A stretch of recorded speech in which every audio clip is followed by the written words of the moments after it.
करते हैं, आगे जो रास्ते रोकते हैं, वो किसके वसाइल इस्तेमाल कर रहे हैं? वो नाजायज इस्तेमाल कर रहे हैं वसाइल। और मैं एक कंटेनर के मालकान से कह रहा हूँ कि आप कब तक इस तरह खामोश रहेंगे, गुलाम बने रहेंगे? पुलिस का काम क्या है कि आप एक कंटेनर रोक लेती है और आपसे चाबियां लेके चली जाती है। क्या पुलिस का ये काम रह गया? ये पंजाब पुलिस को मैं दोबारा वार्निंग दे रहा हूँ। उस दिन तो मैंने छोड़ दिया है तुम लोगों को, अपने वर्करों से मैंने छुड़वाया है, और उसके लिए मुझे मेरे लोगों को बहुत ज़्यादा तनकीद का सामना करना पड़ा है। मैं तुम्हें बता रहा हूँ, तुम्हारे बच्चों का एहसास किया है हमने, तुम्हारी फैमिली का एहसास किया है हमने। अगर तुम्हें हमारे लोगों के बच्चों का और फैमिली का एहसास नहीं है, तो अगली दफ़ा अगर तुम हंसते चढ़ोगे, खुदा की कसम मैं तुम्हें छोड़ूंगा नहीं। तुम्हें लेके यहाँ पे आऊँगा और फिर तुम्हें बताऊँगा कि तुम अगर कानून को तोड़ कर किसी पे जुल्म करोगे, जबर करोगे, किसी का गलत हुक्म मानोगे, और उसके बाद तुम ये समझते हो कि तुम्हें पूछने वाला नहीं है, तो इसलिए कोई भी किसी का गलत हुक्म ना माने।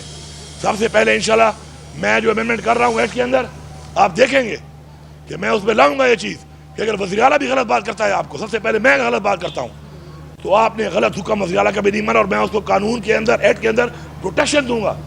ऐसे बंदे को अगर वो नहीं मानता, न कोई उसको निकाल सकता है, न ऐसे पुलिस वाले पे कोई एक्शन कर सकता है, न उसको सस्पेंड कर सकता है, न उसको टर्मिनेट कर सकता है, बल्कि मैं रिवॉर्ड करूंगा ऐसे बंदे को जो कानून के साथ खड़ा होगा और हमारे एक्ट पे शामिल होगा कि ऐसा बंदा जो कानून की पासदारी करेगा, ऐसा अफसर, ऐसा पुलिस का सिपाही जो कानून से ठहरेगा, इंशाल्लाह उसको रिवॉर्ड करेंगे कि शाबाश, ये है तुम्हारा काम, ये है तुम्हारा वो हर्फ जो तुमने लिया है इंशाल्लाह। तो ये निज़ाम हमने ठीक करना है, और ये जो इंशाल्लाह ये रुकावटें और ये डाल रहे हैं जिस तरीके से गैर कानूनी तौर पर, खुद शर्मिंदा हो रहे हैं। ये टीवी पे बैठ कर ड्रामे करना, जी रास्ते खोले हुए थे, लोग अंधे नहीं है। तुम ये कुछ चैनलों को तो बंद कर सकते हो, जबर से बंद करते हो कि ना दिखाओ, लेकिन तुम लोगों के मुंह बंद नहीं कर सकते, लोगों की आंखें बंद नहीं कर सकते। इंशाल्लाह पूरी कौम जानती है किसका क्या किरदार है, कौन क्या कर रहा है, और कौन किस तरह इस मुल्क को, इस कौम को लेके जा रहा है, और इससे पहले किसने अपनी हुकूमतों में क्या किया, वो भी सबके सामने रिकॉर्ड पड़ा हुआ है इंशाल्लाह।